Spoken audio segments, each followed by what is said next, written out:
আল্লাহ সুবহানাহু ওয়া তাআলার কাছে চাও, লা তাকনাতু মির রাহমাতিল্লাহ, আল্লাহর কাছ থেকে কেউ নিরাশ হয় না, আল্লাহর কাছ থেকে কেউ নিরাশ হয় না। এই দুনিয়ার মানুষ, লা তাকনাতু মির রাহমাতিল্লাহ, আল্লাহর কাছ থেকে কেউ নিরাশ হয় না, আল্লাহর কাছে চাও, বেশি বেশি চাও। আউয়ালু মা ইউহাসাবু বিহিল আবদু ইয়াউমাল কিয়ামাতিস সালাহ। সম্মানিত উপস্থিতি, আল্লাহ সুবহানাহু ওয়া তাআলা কিয়ামতের দিন, আল্লাহ সুবহানাহু ওয়া তাআলা কিয়ামতের দিন সর্বপ্রথম, কিয়ামতের দিন সর্বপ্রথম নামাজের হিসাব নেওয়া হবে। এরপর যত হিসাব পরে নেওয়া হবে। সর্বপ্রথম কিসের হিসাব নেওয়া হবে? কথা বলতে হবে আপনাদের।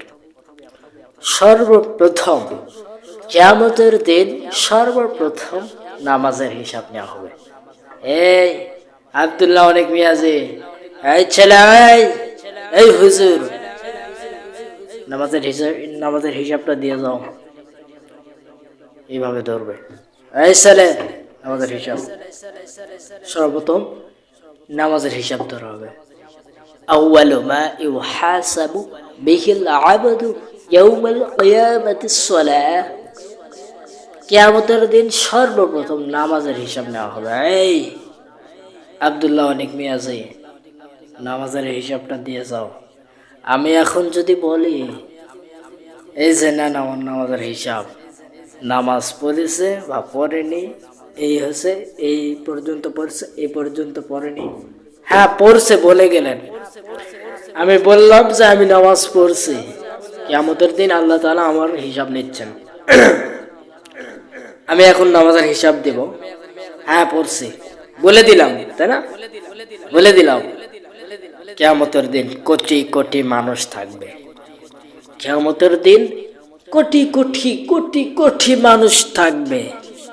এই কোটি কোটি মানুষগুলো থাকবে, এমতা অবস্থায় আমার হিসাব নেওয়া হবে নামাজের। আমি তখন বলেছি নামাজের হিসাব নেওয়া হবে, তাহলে আমার নামাজের হিসাব নেওয়া হবে। আমি ওই সময় উত্তরটা দিয়েছি, নামাজের হিসাব নেওয়া হবে, নামাজ আমি পড়েছি, এই উত্তরটা আমি দিয়েছি। তখন আল্লাহ সুবহানাহু ওয়া তাআলা পরীক্ষা করবেন যে তুমি আমাকে এই রুকুটা করে দেখাও তো। আমি আব্দুল্লাহ অনেক মিয়াজি যদি রুকু করতে যদি না পারি, তাহলে তো দেখেন ওই সময় আমি হিসাব দিয়েছি নামাজ পড়েছি। এখন আমাকে পরীক্ষা করবে যে এই আব্দুল্লাহ অনেক মিয়াজি রুকু দাও, রুকু দিতে পারলাম না। ওই সময় কিয়ামতের দিন কিছু কিছু মানুষ রুকু দিতে পারবে না। কারা? যারা নামাজ পড়ে না, ফরজ নামাজ। না, আপনাদেরকে আমি বলি যে আপনি ফরজ নামাজ টাইম টু টাইম পড়তে হবে, ঠিক আছে? ফরজ নামাজ, 5 ওয়াক্ত নামাজ, ফরজ নামাজ জামাতের সাথে যারা আদায় করেছে, তাদেরকে যখন এইরকম রুকু সেজদা, এরকম নামাজের যেগুলো করতে হবে, সেগুলো তারাই করতে পারবে। সেই সব লোকই করতে পারবে যারা 5 ওয়াক্ত নামাজ টাইম টু টাইম জামাতের সাথে পড়েছে। আর যারা টাইম টু টাইম নামাজের ফরজ নামাজের জামাতের সাথে আদায় করে নাই, এরা রুকু করতে গিয়ে উল্টে পড়ে যাবে। তখন কোটি কোটি মানুষ থাকবে, তখন বলবে কে রে পড়ে যাচ্ছে কে? তখন একটা অপমান, তাই না? এই জন্য এই ছেলে, আমি তোমাদেরকে বলতেছি, নামাজের হিসাব নেবে আল্লাহ সুবহানাহু ওয়া তাআলা কিয়ামতের দিন। তখন আব্দুল্লাহ অনেক মিয়াজিকে ডাকবে, এই আব্দুল্লাহ অনেক মিয়াজি নামাজের হিসাব দাও। আমি যদি বলি যে হ্যাঁ নামাজ পড়েছি, তাহলে আল্লাহ সুবহানাহু ওয়া তাআলা পরীক্ষা করবেন, এই আব্দুল্লাহ অনেক মিয়াজি, এই ছেলে, এই হুজুর রুকুটা করে দেখাও। আমি যদি রুকু করতে গিয়ে পড়ে যাই, তাহলে বুঝবে এরা মানে কোটি কোটি মানুষ থাকবে, তখন রুকু করতে গিয়ে যদি উল্টে পড়ে যায় তাহলে বুঝবেন যে এ বেটা ফরজ নামাজ পড়ে নাই। ঠিক কিনা গণ? কিয়ামতের দিন নামাজের হিসাব নেওয়া হবে।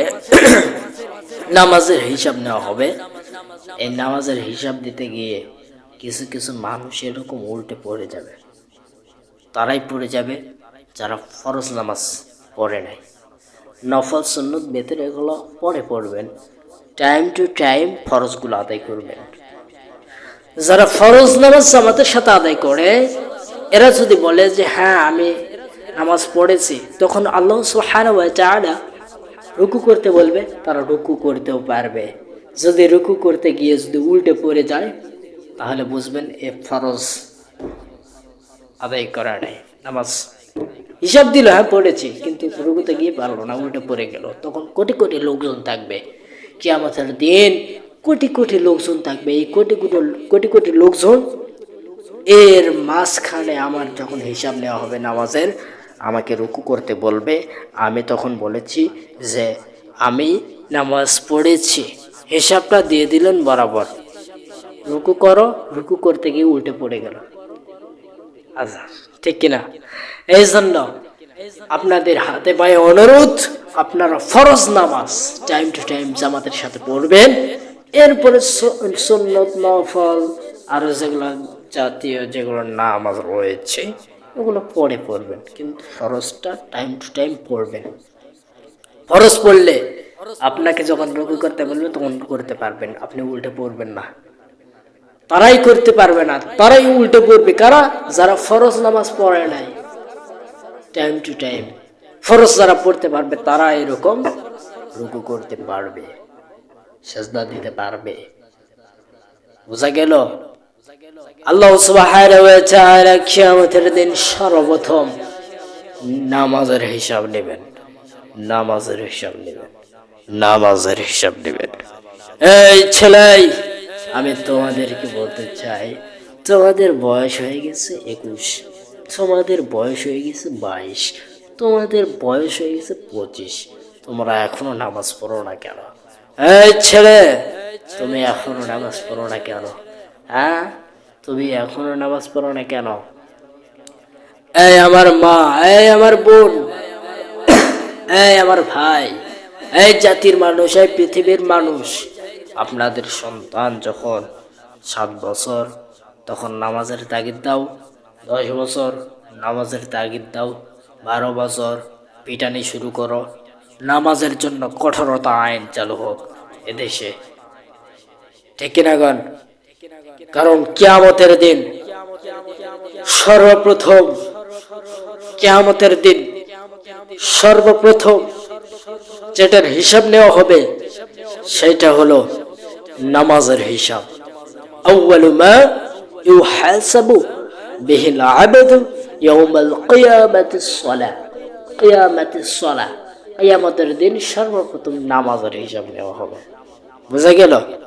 এক সাবজেক্ট শেষ, আমরা এখন আরেক সাবজেক্টে যাই। হযরত আনাস রাদিয়াল্লাহু তাআলা আনহু বলেন, রাসূলুল্লাহ সাল্লাল্লাহু আলাইহি ওয়াসাল্লাম ইরশাদ করেন, মুয়াজ্জিন যখন আযান দেয়, মুয়াজ্জিন যখন আযান দেয়, আসমানের সব দরওয়াজা খুলে দেওয়া হয়। আযানের সময় আসমানের সব দরওয়াজা খুলে দেওয়া হয়। তাহলে এক ব্যক্তি রাসূলুল্লাহ সাল্লাল্লাহু আলাইহি ওয়াসাল্লামকে এসে বললেন, ইয়া রাসূলুল্লাহ, যারা আযান দিতে তারা তো নেকি তো সব লুটে নিল, যারা ইয়া রাসূলুল্লাহ যারা তো আযান দিচ্ছে তারা তো সব তো নেকি লুটে নিল, তাহলে আমরা কি পাবো? এই বেটা, এই ছেলে, এই ব্যক্তি, এই মানুষ শুনে রাখো, এই জাতির মানুষ, এই পৃথিবীর মানুষ, এই নওগাঁবাসী, এই নওগাঁর মানুষ, এই নওগাঁর মা, এই নওগাঁর ভাই, এই নওগাঁর চাচা, এই নওগাঁর বাপ, আমি আপনাদেরকে বলতে চাই, আযান মুয়াজ্জিন যখন দেয় ওই সময় আপনারা আযানের জবাব দিবেন, আযানের জবাব দিবেন, আযানের জবাব দিবেন। রাসূল সাল্লাল্লাহু আলাইহি ওয়াসাল্লাম বলেছেন, আজান ইকামতের মধ্যবর্তীতে আজান রাসূলুল্লাহ সাল্লাল্লাহু আলাইহি ওয়াসাল্লাম বলেছেন, আজান ইকামতের মধ্যবর্তীতে আজান ইকামতের মধ্যবর্তীতে যে বান্দা দোয়া করে তার দোয়াটা আল্লাহ তাআলা কবুল করে নেয়। যে বান্দা যেই অবস্থাতেই থাকুক না কেন, মুসিবতে থাকুক না কেন, সে যদি আজান এবং একামতের মধ্যবর্তীতে যদি আল্লাহর কাছে সাহায্য চায়, আল্লাহ সুবহানাহু ওয়া তাআলার কাছে চায়, আল্লাহ সুবহানাহু ওয়া তাআলা তাকে দেয়। সুবহানাল্লাহ। এই জন্য আজানের জবাব দিবে। বোঝা গেল? আজান যখন দেওয়া হয় আজানের জবাব দিবেন। বলবেন হুজুর কিভাবে? মুয়াজ্জিন যেটা বলতেছেন সেটাই বলবেন, মুয়াজ্জিন যেটা বলতেছে সেটাই আপনিও বলবেন। কথা ক্লিয়ার? কথা ক্লিয়ার?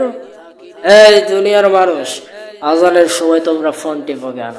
এই এই ছেলে, এই বেয়াদব কোথাকার, আজানের সময় ফোন টিপো কেন? আজানের সময় ফোন টিপো কেন? হ্যাঁ, বেয়াদব কোথাকার, আজানের সময় ফোন টিপবা না, আজানের সময় ফোন টিপবা না। আজানের সুন্দর করে জবাব দিবা, আজানের সুন্দর করে জবাব দিবা। বলবেন হুজুর কিভাবে? মুয়াজ্জিন যেটা বলতেছে ওইটাও আপনি বলবেন, মুয়াজ্জিন যেটা বলতেছে ওইটাও আপনি বলবেন, ঠিক না? এই আমার মা, এই আমার বোন, এই দুনিয়ার মানুষ, এই নওগাঁর মানুষ, নওগাঁর মানুষ, আমি আপনাদেরকে বলতে চাই, ছোট ভাই হয়ে বলতে চাই আপনাদেরকে, এই দুনিয়ার মানুষ মুসিবতে পড়ছেন, মুসিবতে পড়ছেন, মুসিবতে পড়ছেন। দেখেন আপনাদেরকে বলে, সবাই খেয়াল করেন, হযরত ইউনূস যখন ইউনূস আলাইহিস সালাতু ওয়াস সালাম মাছের পেটে যখন ছিলেন, ইউনূস আলাইহিস সালাতু ওয়াস সালাম যখন মাছের পেটে যখন ঢুকে গেছেন, এমত অবস্থায় তাকে সাহায্য করার কেউ নাই, কেউ নাই, তখন তিনি বলছিলেন, এই দোয়া পড়ছিলেন, লা ইলাহা ইল্লা আনতা সুবহানাকা ইন্নী কুনতু মিনাজ জালিমিন। এই দোয়া মুসিবতে পড়ছেন, এই দোয়া পড়বেন, লা ইলাহা ইল্লা আনতা সুবহানাকা ইন্নী কুনতু মিনাজ জালিমিন। আর এই দোয়ার নাম হয়ে গেছে, যখনই ইউনূস আলাইহিস সালাতু ওয়াস সালাম মাছের পেটে থাকা অবস্থায় যখন এই দোয়া পড়লেন এবং আল্লাহর কাছে চাইলেন, আল্লাহ আমাকে এই বিপদ থেকে রক্ষা করো, আল্লাহ সুবহানাহু ওয়া তাআলার কাছে এই দোয়া পাঠ করলেন, লা ইলাহা ইল্লা আনতা সুবহানাকা ইন্নী কুনতু মিনাজ জালিমিন। এই দোয়াটা পড়লেন, তখন এই দোয়াটার নাম হয়ে গেল দোয়ায়ে ইউনূস। বোঝা গেল? এই ছেলে, বিপদে পড়েছ, আল্লাহর কাছে যাও। কিভাবে? নামাজের মাধ্যমে। ইয়া আইয়ুহাল্লাযীনা আমানুস্তাঈনু বিস-সাবরি ওয়াস-সালাহ। হে ঈমানদারগণ, হে ঈমানদারগণ, হে ঈমানদারগণ, তোমরা আমি আল্লাহ রাব্বুল আলামিনের কাছে, আমি আল্লাহ রাব্বুল আলামিনের কাছে ধৈর্য এবং নামাজের মাধ্যমে সাহায্য প্রার্থনা চাও। ধৈর্য এবং নামাজের মাধ্যমে, ধৈর্য এবং নামাজের মাধ্যমে, সবরি ওয়াস সালাত, সবরি মানে ধৈর্য, ওয়াস সালাত মানে এবং নামাজের মাধ্যম দিয়ে আল্লাহ সুবহানাহু ওয়া তাআলার কাছে চাও, আল্লাহ সুবহানাহু ওয়া তাআলার কাছে চাও। বিপদে পড়েছ, আল্লাহর কাছে চাও। কিভাবে? 2 রাকাত নামাজ পড়েন, 2 রাকাত নামাজ পড়েন, নফল নামাজ পড়েন, আল্লাহ সুবহানাহু ওয়া তাআলার কাছে চাও, আল্লাহ সুবহানাহু ওয়া তাআলার কাছে চাও। লা তাকনাতু মির রাহমাতিল্লাহ, আল্লাহর কাছ থেকে কেউ নিরাশ হয় না, আল্লাহর কাছ থেকে কেউ নিরাশ হয় না। এই দুনিয়ার মানুষ, লা তাকনাতু মির রাহমাতিল্লাহ, আল্লাহর কাছ থেকে কেউ নিরাশ হয় না, আল্লাহর কাছে চাও, বেশি বেশি চাও, ঠিক কিনা গণ? দুনিয়ার মানুষ,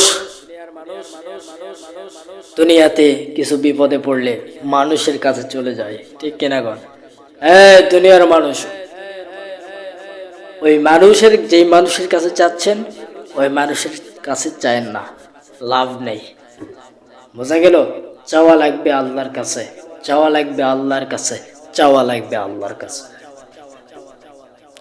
দুনিয়ার মানুষ বোঝে না। আহা, বিপদে পড়ছেন, ধৈর্য ধারণ করবেন এবং নামাজের মাধ্যমে আল্লাহর কাছে চাইবেন। আর ধৈর্য যারা ধরে, বিপদে বালা মুসিবতে যারা ধৈর্য ধারণ করে, এই বান্দা বান্দীদেরকে এই বান্দা বান্দীদের সাথে ইন্নাল্লাহা মা'আস সাবিরিন, নিশ্চয় আল্লাহ সুবহানাহু ওয়া তাআলা ধৈর্যশীলদের সাথে রয়েছেন। যারা ধৈর্য ধারণ করে এদের সাথে আমার আল্লাহ সুবহানাহু ওয়া তাআলা রয়েছেন। সুবহানাল্লাহ। তাহলে আল্লাহ সুবহানাহু ওয়া তাআলা সকলকে সময় অল্প আমল করার তৌফিক দান করুন। আমিন।